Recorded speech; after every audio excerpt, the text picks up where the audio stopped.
በክፍል 43 መጠናል። እስከ ቪዲዮ ፍጻሜ አብራችሁን ቆዩ። የዛሬው ምን ይሆናል የሚለውን አብረን የምናይ ይሆናል። ሰራተኛዋም ከቤቲ ጋር እያወረች ነበረ። እያወረቻት ብሯንም እንድታስገባላት እየጠየቀቻት ነበረ።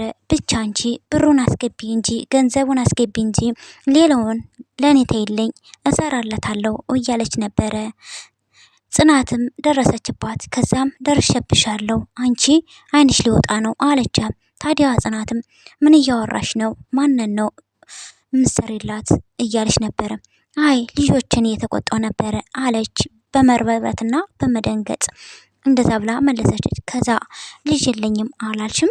አንድነትም የእህቶቹ ልጆች ያሳደገቻቸው የራሴ ልጆች ናቸው ብዬ ስለማስብ ነው፣ በጣም ሲያጠፉ ስለመቆጣቸው ነው ብላ መለሰችላት።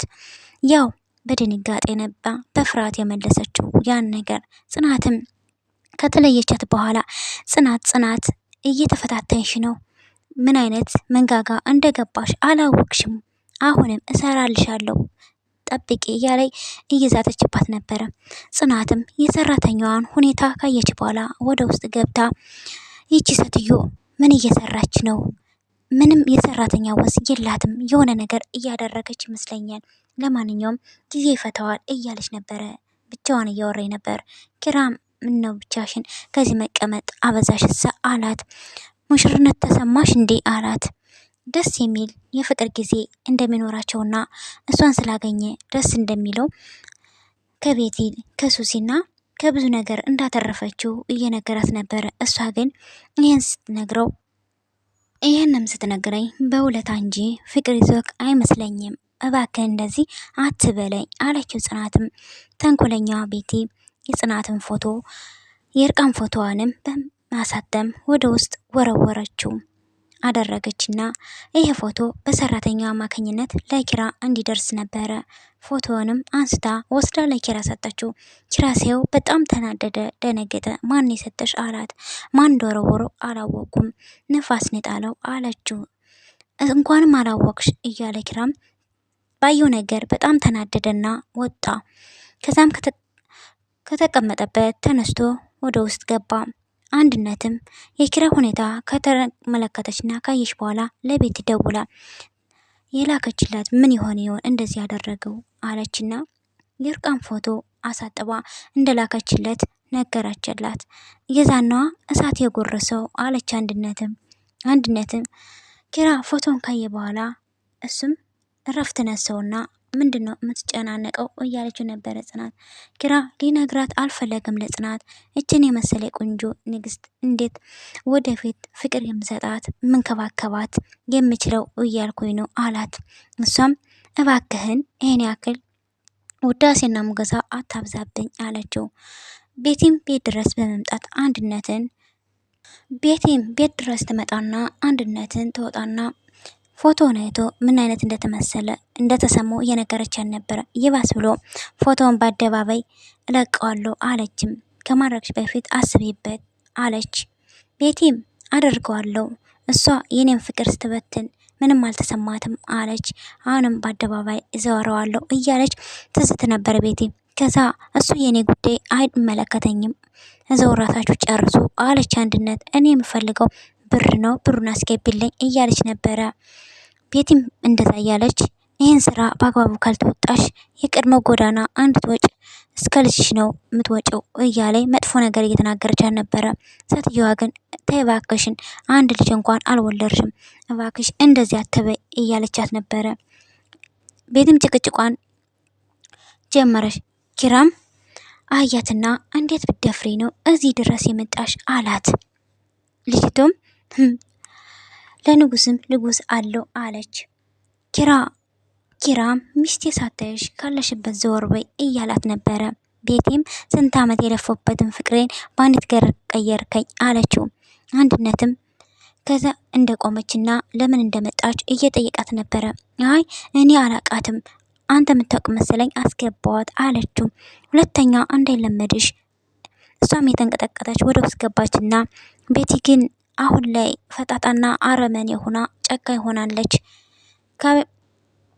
እሷ ልትወጣም አልቻለችም። አሁንም ጭቅጭቋን ቀጠለች። እባክሽን ሚስቴ ሳትመጣ አለችው። የ5 ዓመት ፍቅሬ፣ እድሜ፣ ቤተሰቤ እያለች ብዙ መላዎችን እያወጣች ነበረ። አላቅልሽም አለና ገፈተራት።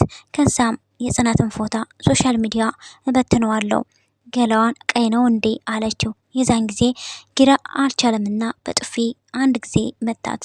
ከዛ ለዚህ ጥፊ ነገ ዋጋ ትከፍልበታለክ፣ የጽናትን ገላ ማንም ሲሳሳቅበትና ሲሳለቅበት ገና ታያለክ አለችው።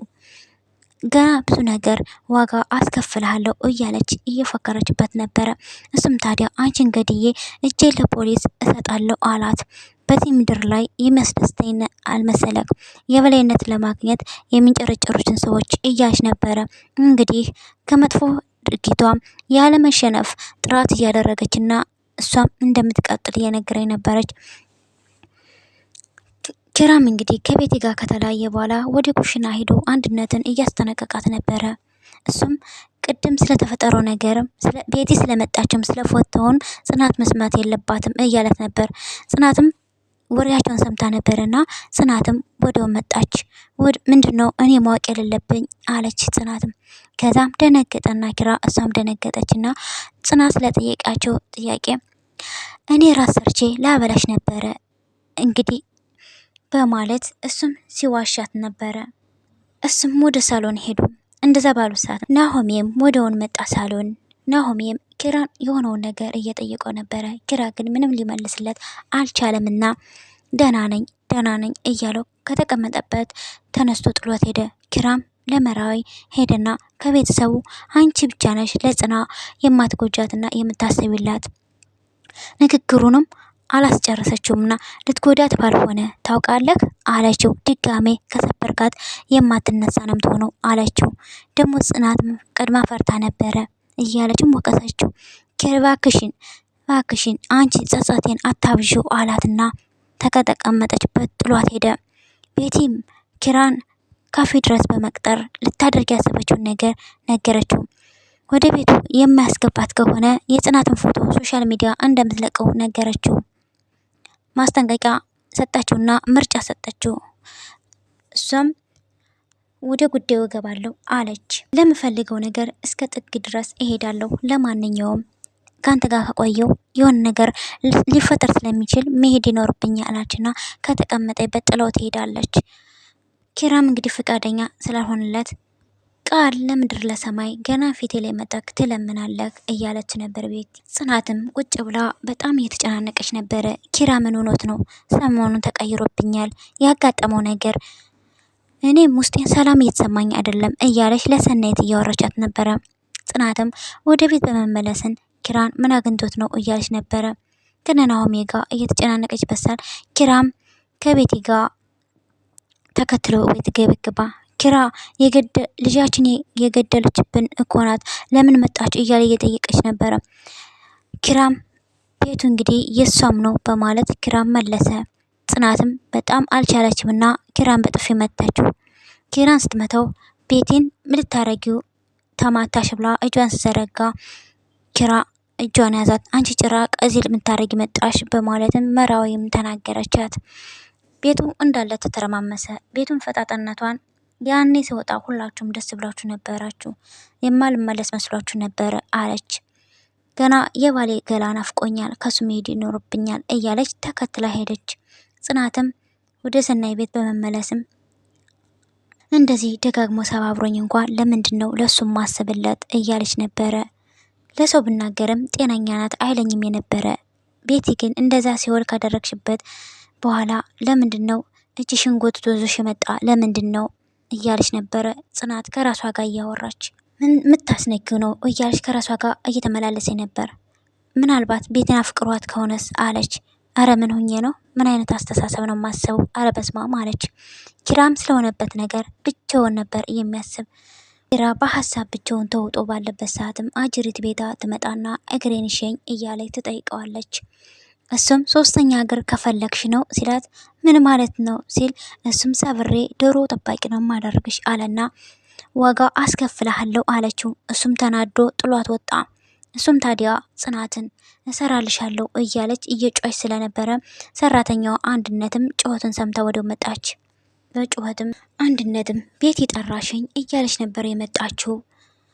እሷም ቤቲ ትሄድኛለሽ እንዴ እቴቴ በይኝ አለቻት። እሺ እቴቴ ምን ልታዘዝ አለች።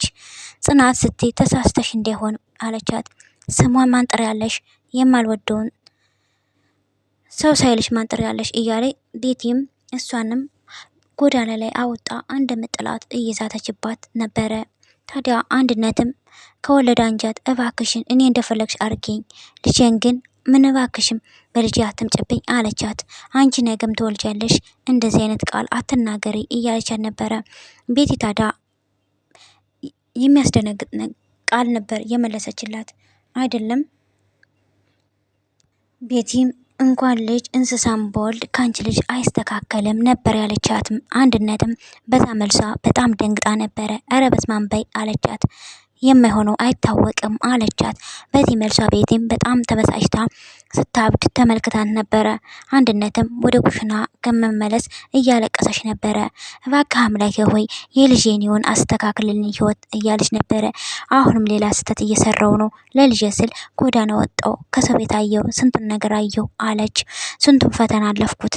አሁንም አምላኬ እባክህን በእኔ ጥፋት ልጄን አትቅጠው እያለች ፈጣሪዋ ጋር በልቅሶ ትለምናለች። እንደዛ ያለች ጽናትም ወደ መጣች። ጽናትም የምን ልጅ ነው አለቻት። ጽናትዬ መጥሻ እንዴ አለቻት። አዎ መጥቻለሁ፣ ቤቱ ደግሞ ተቆልፏል። ማን የቆለፈው ስትል እቴቴ አለች። እቴቴ መጣ እንዴ አለች። አይ የኪራ እናት መስላት በሳቅ ነበረ። ጽናትም አይ ቤቲ ናት አለች። እቴቴ ለመባል ደርሳለች እንዴ አለች። ጽናትም አይ ምን ሆና ይሆን እንደ አለቀሰች ደሞ ልጅ ስላለች ልጅ ያለሽ እንዴ እያለች እያጥብቃ እየጠየቀቻት ነበረ። አንድነትም አዎ የቤተሰብ ልጅ እኔ ያሳደጋቸው ልጅ በሞግዚትነት ሁሉንም አውቀዋለሁ የእናትነት ስሜቱን አለች። ጽናትም ይሄን ስሜት እኮ እኔ ያውቀዋለች። አንድነትም ይሄን አውቀዋለሁ ስሜት እና ያልሽኝ አለቻት። አዎ ነበረኝ ግን በመድኃኒት እንዲወርድ አደረገችብኝ አለቻት። ማን ነው እንደዚህ ያደረገብሽ ብላ ጠይቃት። አንድነት ልጄን የነጠቀችኝ ዛሬ ደግሞ መጣ ፍቅሬንም ልትነጥቀኝ ነው አለች። ደግሞ እዚህ ቤት መጣ ስትቀመጥ እኮ ምንም ያላደረገች ትመስላለች አለች። አንድነትም ምን እያልሽ ነው ጽናት አለቻት። ቤቲ ናት እንዴ እንደዚህ ያደረገች ስትላት አዎ አንድነት አዎ ስትል ኧረ በስመ አብ አለች። አንድነትም ኧረ ታጋሽ ነሽ ጽናት አለቻት። እኔ ቢሆን ልጄን ገላብኝ ጉሮሯን ነበር ማንቃት አለች። ልጅ ሳይኖርሽ እንደዚህ የተሰማሽ ልጆች ቢኖርሽ ደግሞ ስሜቱ ይበዛል አለቻት። ለማንኛውም ኪራይ ትዶ ነው ብላ ጠየቀቻት። እሳት ለብሰው እሳት ጎርሶ ከቤት ወጧል አለች። እንዴት እሳት ተገምሮ አስቀምጦ እንዴት እሳት አይልበስ አለች። መራዊትም ሆስፒታል እንደሄደች እንዳልተመለሰች ነገረቻት። ምን አይነት ጨካኝ ናት! ለካ በመድኃኒት ልጇን ገላባት ነው ብቻዋን እያወራች እያለ ነበረ ቪዲዮ ያለቀ። በጣም የሚገርመኝ ነገር የኪራና የጽናት ፍቅር ገና ከመጀመሩ ምንም አይነት ሳይደሰቱ በመሀላቸው የሚያሰነካክላቸው ነገር ምንድን ነው? በነገራችን ላይ አንዳንዴ እውነተኛ ፍቅር ፈተናና ውጣ ውረድ ይኖረዋል። መጨረሻው ደግሞ በጣም ትልቅ ደስ የሚል ነው። አንዳንዴ ለራሳችን ጥቅም ብለን የሰዎችን ህይወት እናመሰቃቅላለን። ከጽናት ድራማ የምንማረው በጣም በትክክል የሚታየው ነገር ነው። ብዙውን ጊዜ ለራሳችን ህይወት ለመቀየር የራሳችን ነገር ለማሳለፍ ብለን የሰዎችን ህይወት ማጨለምና የሰዎችን ነገር ስለምንጎዳ ይሄ ነገር ያስተምረናል። በዛሬው ቪዲዮ ምን ትማራላችሁ? ሀሳብ አስተያየታችሁን በኮሜንት አስቀምጡልን። ጽናትና ኪራ ይለያያሉ ወይስ የቤቲ ሴራዋ ተጋልጦ ይከሽፋል የምትሉ በሀሳብ አስተያየት ኮሜንት ጻፉልኝ።